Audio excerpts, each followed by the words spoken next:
So the day I was given the assignment to work on the FTR 1200 engine was a pretty exciting one. It's a very new segment for us, and it's clearly a new chapter in Indian's history. We really bumped the power up on this thing. Real revvy and twist the throttle, it's there right now. Some of the big things that we spent a lot of time on was packaging as much performance we could in the space that we had allowed. The powertrain team worked heavily with the other members of the group towards to get the airbox volume we needed to meet our horsepower. We incorporated the intake manifolds into the cylinder heads, and we also changed over from a single bore throttle body up to a dual bore to increase the flow and performance of the engine. We increased the port flow on the cylinder heads, as well as took out a whole bunch of weight from the cylinder heads.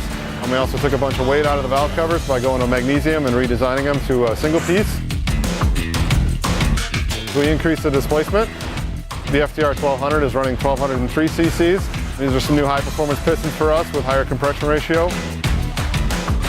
So the FTR 1200 engine makes the power a lot higher RPM. It's in the 120 horsepower range.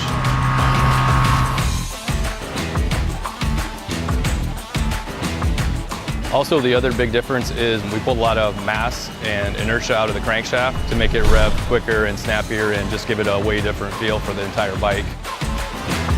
With the low inertia crank and the new cal and the higher rev limit, it's very snappy. It loves lift that front tire in second gear, so it's been a blast to ride.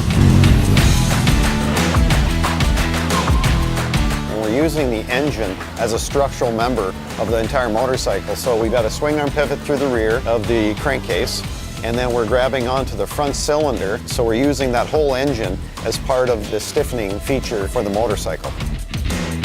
One of the nice things about the FTR 1200 is the flat torque curve. It's very linear, so it makes the power you need, and it also comes on whenever you want it.